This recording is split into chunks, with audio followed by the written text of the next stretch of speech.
Okay, today we're talking about leveraging low code and AI solutions to transform business processes. My guest today is Catie King. I'll tell you more about her in a second, so stay tuned. Welcome to the Smart Business Revolution podcast, where we feature top entrepreneurs, business leaders, and thought leaders and ask them how they built key relationships to get where they are today. Now, let's get started with the show. All right, welcome everyone. John Corkin here. I'm the host of this show. And every week we get to talk to smart CEOs, founders, and entrepreneurs from all kinds of companies. And if you look at our archives, we've got some great episodes. We've got Netflix and Grubhub and Redfin and Gusto and Kinko's. You've seen it before. Go check them out. Lots of great episodes for you to check out. And before we get into this interview, this episode is brought to you by Rise25, our company where we help businesses to give to and connect to their dream relationships and partnerships. How do we do that? We do that by helping you to run your podcast. We are the easy button for a company to launch and run a podcast. We do three things. It's a three-legged stool: strategy, accountability, and full execution. In fact, we actually went and invented a platform called Podcast Copilot, which my guest here today will probably tear it apart if I show it to her. I'm a little bit afraid to, because she's a bit of an expert in how to build these sorts of things. And so that's the story behind Rise25. Go check us out at rise25.com. All right, my guest here today. First, I want to give a shout out to past guests on the show, David Rose of US Expansion Partners. Some of our best guests come from previous guests on the show, and he asked him who else should I interview. He recommended Catie, and she is the co-founder of Stradia Partners. She has a decade of experience as a product manager, most recently as head of product for a private jet company. So we'll talk about that. And then they focus now on delivering software solutions that consolidate data, automate workflows, and empower teams. And we've got so many cool tools that have come out in recent years between AI and low code and no code and stuff like that. We'll explain what those are for those of you who aren't familiar with that. And she's based out of Durham, North Carolina. Catie, pleasure to have you here today. And I love to start by getting to know what people are like when they were younger. And you are a musician, and we're out there recording your music, and then go out there and schlepping in high school, getting your friends to buy your CDs. First, I guess we should probably explain to the younger generation, a CD was a round thing that had music on it back in the day. But what kind of music did you play, Catie? Yeah, man, classic, like Too Many Emotions, Too Young to Process, singer-songwriter. Oh, Trending angst. rock. So I loved, I got the opportunity to sort of grab all of the local studio rats and force them on stage with me, and that was a really awesome thing. So if you see me full band, it's more towards singer-songwriter on the rock side of things, but Cool. love me a minor chord. So Cool. And very you, happy person who takes all my sad and puts it into the song. so did you learn a lot about sales from selling your own CD or trying to get your friends in high school to buy your CDs? For sure. And I think I joke all the time that being a musician is a really great trial run for entrepreneurship. There's a Yeah, because lot you're of, putting yourself out there and facing yeah. rejection, Yeah, right? I mean, Yeah. when you are pouring out your like diary pages on stage and like two Mm, people and a random passerby are the people in the audience, like, mm, you know what it's like to have no mm, customers for a while. mm-hmm. It was good. It was good practice, and you have to be sort of jack of all trades, which I think is even more true now. To be successful in any entertainment role, you have to be an influencer, which is a Right. completely different skill set. So it was certainly good preparation. It is fascinating to see some musicians that are embracing these new tools, building up a social following, because it really is at the point where now you can kind of, if you build that following, you can have a much more direct tool for communicating directly with your fans and, frankly, fill shows, or sell Absolutely. music or get streams or whatever your goal is. My Yeah, I was my always son told. my 14-year-old son actually is learning drums, and he had a performance this weekend that they just put on. The drum instructor does, like, he rents out this local music hall, fills it with parents, charges the parents to come get a ticket to come do it, and then each kid comes up and does one song with his band, and it's super cool. It's just such a cool experience. That's brilliant. Yeah, I Yeah. was always told it. You just need 1,000 true fans, and I think that's true in music. It's true in business, but it's very, very difficult to find those 1,000 people. Yeah. You went to college and decided to study entrepreneurship. First of all, why, what happened between, selling CDs in high school and deciding you wanted to study entrepreneurship in high school in college that convinced you that it was for you? Did you grow up around entrepreneurs or anything like that? Not really. Both of my parents were sort of career public servants. So my dad was in public transit and my mom was in public education. So just entrepreneurial in their own right for sure, but career public servants. So when I got to Carolina, I thought business sounds fun. Business might help me with my music. I was still very into that. And so I started as a business major and turns out to get into the business program, you have to be good at things like financial accounting and microeconomics and business calculus.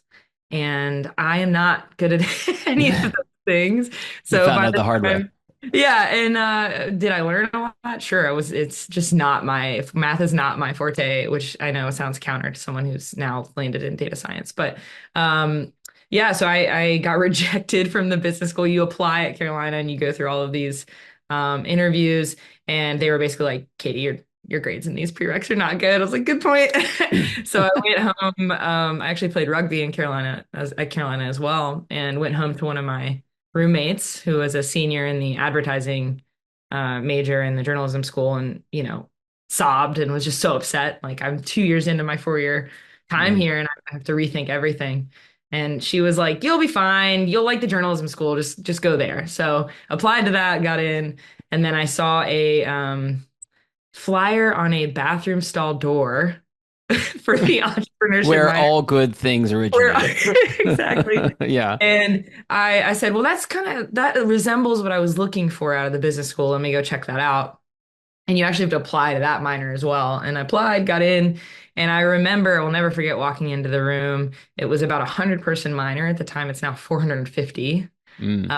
And I spoke at one of their classes last year, which was a wild full circle experience. But I remember walking in and looking around the room, and it was a lot of people I had met on campus that I sort of aspired to be more like. So the room Mm. was full of people that really were already doing amazing things with their time on campus and were really inspiring to be around. And I knew right away I wanted to be in that circle. So it was a great fit. There was an arts entrepreneurship track, and I got to actually go to class with the former manager of Crosby, Stills and Nash as my professor. So that was pretty Wow. Okay, cool.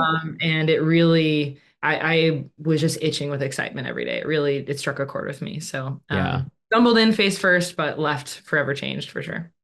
So you don't go into journalism, but that wasn't your original passion anyways. You ended up going into product management. So what drew you to that field? Yeah, so what's cool about the journalism school at Carolina is it's actually journalism and mass communications, and they had, and it's even more evolved now. They've gotten really impressive. But there's a traditional journalism track, but they also had marketing, public relations, and advertising. And with that, at the time, they were really embracing sort of the digital revolution of all of those fields. And so I did get a lot of exposure to graphic design, web design, videography, and then with the exposure to entrepreneurship, I think the culmination of all of that was a real interest in technology. Mm. Um, and during my time at Carolina, I founded a music technology platform called Resound, and had no idea what product management was, had no idea how software was built, but knew I wanted to try to get into it. And through that, again, just through pure necessity, learned the technology industry and learned how software is built, and kind of stumbled into that. And Resound was a magazine and a national network of locally focused digital magazines. So tell me how that came about. Did you like go around to other digital magazines and said, let's work together on this? We actually ended up founding those magazines. There were a couple business models at the time, both very successful, that we were like, this should exist for music. Her Campus was a very popular one that was filling that void between sort of 16 and in Teen Vogue and Cosmopolitan for college students, but they were kind of crowdsourcing that journalism by having individual campus magazines that all were published on the same site. So you Hmm. got those aggregate stats to be able to advertise across the entire thing. We used to joke it was like Victoria's Secret's dream, right? To advertise to all those college students Hmm. through one platform. And SB Nation is another good example for sports. So we wanted to do the same thing for music. So I Hmm. went around to college campuses and signed up, you know, enthusiastic students who really wanted to found their local chapter of it. And we got to 16 campuses, and it was had a lot of success. None of it was financial, but it was a great learning curve. And actually, some of those campus magazines still exist. Oh, So cool. for you, the Berkeley B side might still exist, and that was actually a resound. So what, how did you do that? How did you go approach people? How did you find the right person at each of these different campuses? Like, did you You put know, out a posting or what? it was, gosh, it's hard to even remember. The music industry is full, it's a passion industry, right? Like sports, like Yeah. like video games. So people just really want to be a part of it. So it spread pretty naturally. Folks know other friends from high school that went on to college who really are into music and wanted to be a part of it, and they want to write about it. They want to discover the next local band that's going to be the national sensation. So convincing college kids to write about something they love was the easy part. The Mm. difficult part was building a technology platform that would allow us to do that at scale. And I unfortunately could not find a technical co-founder, which was the key part. So, Especially this in this time frame. So we're talking 2012 to 2016 time frame, I believe here, 2013. So yeah. that's a time when a lot of the solutions that exist today weren't out yet. Oh man, I wish Yeah. that what was available today was available to me then. That would have been incredible. So yeah, Yeah. we struggled with the technology side, but the people side was actually pretty easy. Yeah, yeah. So you go from there and you end up going into product management, and you actually ended up working. Talk about your parents were in transportation. You actually worked on some companies that were it kind of in the transit industry. I couldn't believe it. Yeah, it was completely by chance. I actually ended up working for Transloc, which is a technology platform. At the time, was owned by Ford that helped public transit operate. And that was the office for Transloc is actually right across the street from the office my dad worked Hmm. uh, at, because they wanted obviously to be close to Triangle Transit Authority, which is where he worked. So it was completely by chance that I ended up in his industry.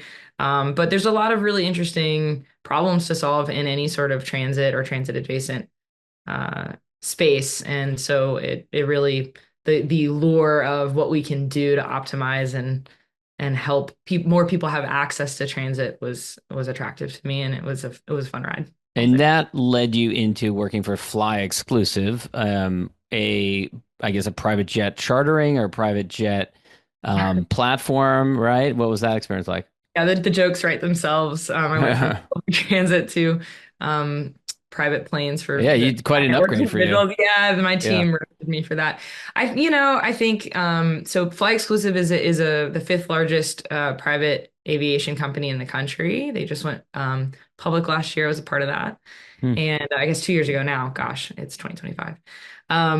And their challenge when I came on board was that they had been outsourcing all of their technology development and recognized in order to grow and in order to go public, technology really did need to be at the heart of their strategy. So they hired me and my friend David Ivy to build a team from the ground up to help.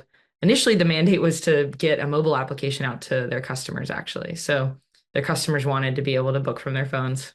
Who doesn't? Yeah. So And there's we probably must be solutions out there that can do that, kind of like a white label solution. Why did they need to build something from scratch at that point? I'm sure there are. Private aviation is interesting because the business models are varied and pricing is incredibly important. Obviously, this is a very expensive commodity, and um, the folks that are using this application in particular are folks who either own a plane and lease it back to flyExclusive, and they call Hmm. those partners, or they are Jet Club, Jet Card members who signed a contract to get preferred rates Yeah. Like a to NetJets, fly. similar to a NetJets model. Exactly, Yeah. exactly.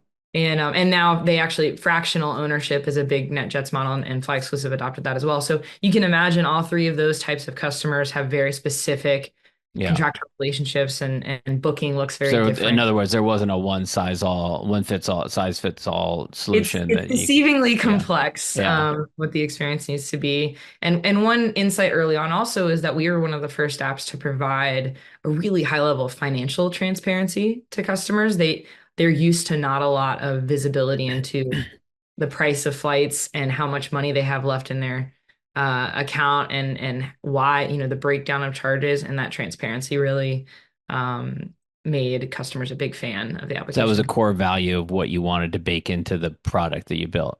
Yeah, absolutely. I Yeah. think one of the fly exclusive values is minutes matter, and the last thing you want to be doing on either end for fly exclusive or the Yeah. customer, calling because you're asking questions about a bill. Like, nobody wants Right. to do.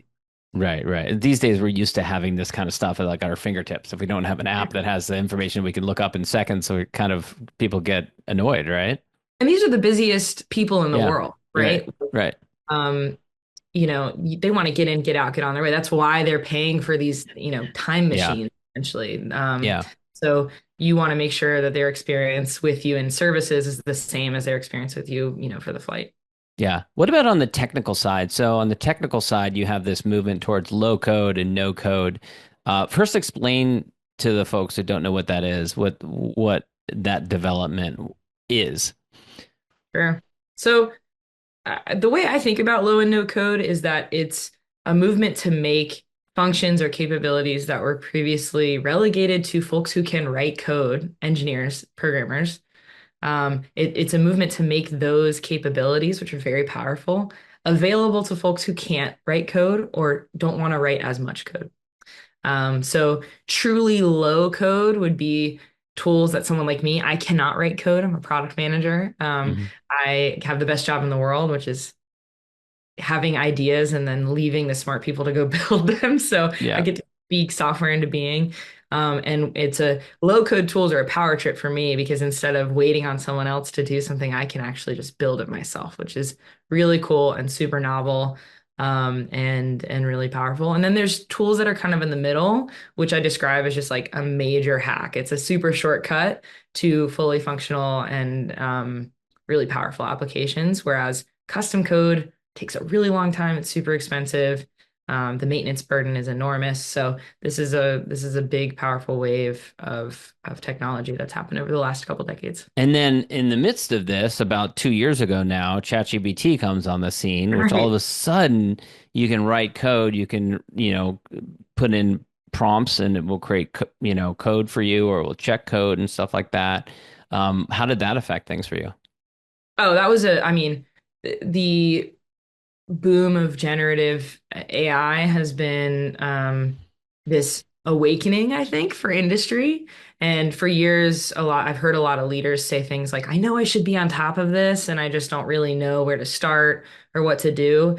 And I think part of obviously ChatGPT and OpenAI and all of their LLMs are very powerful, but it was also, I think, an approachable way for the the general public to actually like put their hands on advanced machine learning and advanced technology and see how powerful it can be, and start to dream of all the applications for their business. So, that was a really big moment for us at flyExclusive, and then which eventually led to us starting Stradia. And you said that it was kind of a crisis for you because you'd spent your career doing, B2B SaaS, and all of a sudden there is this tool that comes so much more accessible to people. In many ways similar to, other tools like, I think maybe cell phones is a good comparison, because a lot of people, believe it or not, in this world didn't have access to phones, didn't have access to data, didn't have access data at their fingertips, didn't have access to the internet, and all of a sudden, especially in the developing world, you know, there are hundreds of millions, billions of people that suddenly have access to phone, have access to information, have access to knowledge, and that's having a dramatic impact. So talk a little bit about that crisis for you. Yeah, for sure. I mean, it was very selfish for me. I've spent my whole career working with software engineers, QA engineers, designers, and data scientists to build complex and ultimately very expensive technology, and um, to be confronted with this idea that process is increasingly irrelevant. Was a what does this mean for me? What does this mean for the industry? Um, but ultimately the skill sets that we developed are still, super crucial in the low and no code revolution. And for product managers out there, the important thing about product management is deeply understanding a space and then being able to empathize with that and pragmatically apply technology solutions or whatever process solutions to move the needle to change an Right. outcome. And that's going to be relevant regardless of what technology is at your fingertips. It's just, what is different because you've helped parse a problem and implement a solution. So I've actually out on the other side now found it really empowering Mhm. and it means you can be a lot faster and leaner with how you're doing that core process of product Yeah, management. yeah. And for your company, Stradia, you don't have to build a team of 100 devs in order to build things anymore. Talk a little bit about so you mentioned that the company goes public, flyExclusive goes public 2 years ago, and then 2024 we have a bit of a financial crisis. A lot of companies were struggling during that time, and then they have to do a bunch of layoffs, including you. What was that like? Yeah, that was really difficult. So at that point, we had built this team from scratch. So I mentioned the beginning of the story, which is, we're asked by the company to build a team. We handpicked every person to be a culture and a skills fit, and that is one of the proudest achievements of my career. I loved that team, loved our process and our culture. Everyone was so talented. I loved being the stupidest person in the room every day and learning from them. And the I was actually I had to make the call to lay off the whole team Uh, I handled. And it was I'll call it a top five low moment hmm of my career, but credit to that whole team. They are all so talented. I knew they would land somewhere really fast and took it with stride. And I think we were all able to appreciate what we built. But that moment was the kick in the butt I think I needed and my co-founders needed. So my two co-founders were previously the director of engineering and director of data science at flyExclusive.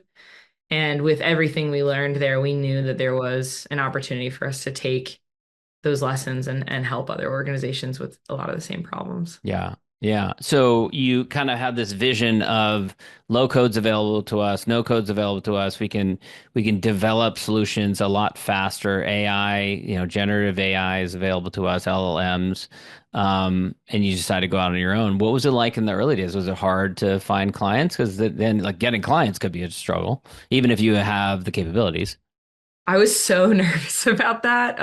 Not like I said, all three of us are technologists. So the idea of doing sales at all, I mean, Yeah. doing And any you of were probably the person to do sales compared to yeah. the tech folks, right? Yeah, and Aaron and Sebastian are also great at speaking with people and can do it, but the the big scary monster turned out to be not that bad because I don't really have to do sales. It's a lot of what I love about my job, which is speaking to humans about what problems they're having and how we can make those problems go away. So Yeah. finding Consultative sales. Yeah, I mean, Yeah. it turns out there's a lot of people who are really sick of filling out the same information in 10 spreadsheets. Uh-huh. So Yeah. not a hard sales Yeah. pitch to be like, you Yeah. don't have to do that anymore. Like Yeah. back away from the Excel spreadsheet, Yeah. just put it down. So it's really been a natural process, and we're fortunate enough that many of our clients have been advocates for us with other clients. So we've continued to work with flyExclusive, which is a huge blessing. So Mm. they're a customer of ours still, and That's always nice when you um, when you can retain the company you used to work for as a client. yeah, it worked out great because they wanted obviously to continue to maintain and improve their software that we helped them build, but needed to rethink cost structure moving into the you know public company life. So it worked out really well, I think, for both of us. And since then, we've been able to expand to a couple more customers in the aviation industry just because we have such deep expertise there. But we two of the main platforms we use a lot for clients to help get them off the spreadsheets onto a product that's easier to maintain, can back up to a cloud solution, And then you can build automations and interfaces on top of that. And it helps ensure like you want clean, validated data that Linda from finance can't delete with a press of a button, essentially. Yeah. Um, so, but Linda, damn yeah, it. Linda, what are you doing? Yeah, I mean, or you don't want to, spend 10 minutes waiting for the Excel file to open up, Right. Yeah. So, Yeah. a lot of those stories. So we use Retool and Airtable most often. So on sort of the low and no code spectrum, Airtable is truly no code capable. So I consider myself an Airtable expert. That is what we use a lot at flyExclusive. They are a wonderful partner to us, and that product you can be really dangerous and build very, very powerful applications with absolutely no code. It gets even more dangerous if you do know how to write code, which we are full stack capable. So we use that product a lot, and they've been amazing at helping us to, find customers who might be a good fit for our services. And then Retool, same deal. They are more on the low code rather than no code side. So you still do have to be an engineer to use their platform, but it's a major shortcut and allows for a lot more flexibility in terms of the user interface and what the look and feel of the product is, and also in the storage in the back end. So it's a little bit more complex, but you get a lot more power. It's almost funny because I'm imagining a conversation with a new client coming to you, like a private aviation company, and people have certain expectations of what a development shop is going to do for them. And then you turn around and you say, yeah, so we're going to build it on Airtable. I mean, do you ever have them? They're just like, what? Like, what are you talking about? Like, we can't have that.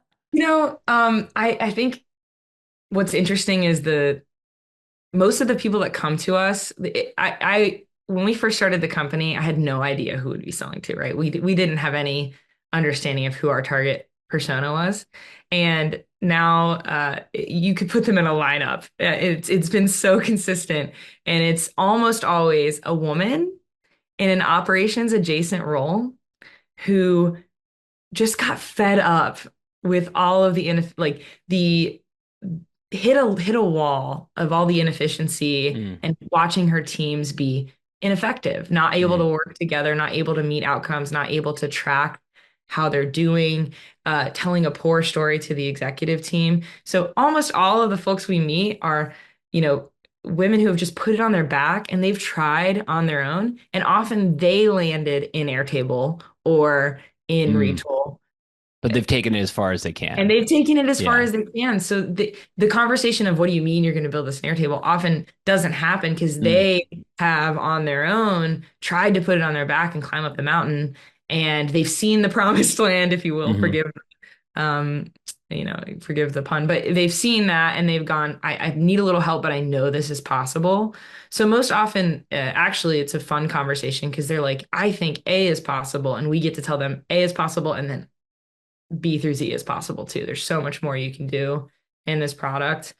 And so it's most often like the art of the possible is when we start to get into the Yeah. fun. And of course, that requires you to be up to speed on all the new tools that are coming out, which is impossible these days. How do you keep track of all the different tools that are, flying out and capabilities? I mean, even like ChatGPT or Perplexity or Claude or any of those are adding new capabilities almost on a daily basis, it seems like.